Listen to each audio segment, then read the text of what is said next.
দোকানদার কোনো কিছু ব্যাক করতে পারে না, পানি কোনো সারা নেই। আরো বেশি করে বাংছে।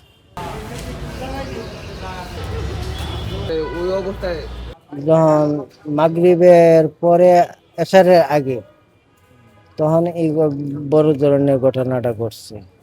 এর আগে স্বাভাবিক ছিল আপনার আস্তে আস্তে বৃষ্টিটা যখন বাড়ছে ততক্ষণই খালি ভাঙ্গা শুরু হয়েছে, ভাঙতে ভাঙতে যা আছে আমরা এখন ইয়ানে দাঁড়াইছি, দাঁড়ানোর পরে এই দোকানটা বড় ক্ষতি হয়েছে।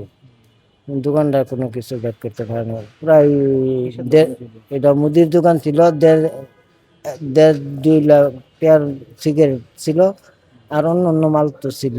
ওইটা আমি যতটুকু জানি 1.5-2 লাখ টাকার যে সিগারেট রাখছিল খালি, বেচতে পারে নাই। তখন টাইমে আমি আমি দোকানদার স্যারেরা আবার ডেকে আনছে ইহানুই দাঁড়ানো। হ্যাঁ বলছে যে আমি গাড়িকে ডাক দিয়ে স্যার এই মেন গেটটা বন্ধ করায়। এমন ওই গাড়িটার পাশেও যাইতে পারে না, এমনি দোকানটা পুরাটা পড়ে গেছে, শব্দ হয়েছিল। এই কোনাটা দিয়ে সেটা অনেক সোয়ারেজের লাইন সহকারে আপনার বাঙ্গা লয়ে গেছে, বুঝুন না। এই নতুন ফুলের এমনি যে পানি লাগছে পুষ্করণীর মতন হয়ে রয়েছে, এখনো বর্তমানে পুষ্করণীর মতন আছে, পানি কোনো সারা নেই।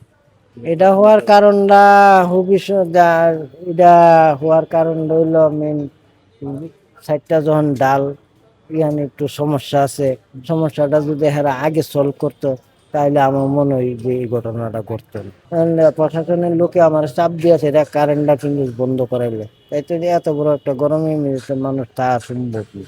সম্ভব? আপনি গাড়ি যাতায়াত করতেছে, আমরা মুহুর কথা ফিরে না, গেটটা আটকে দিব তাহলে আর গাড়ি এইদিকে আসবো না।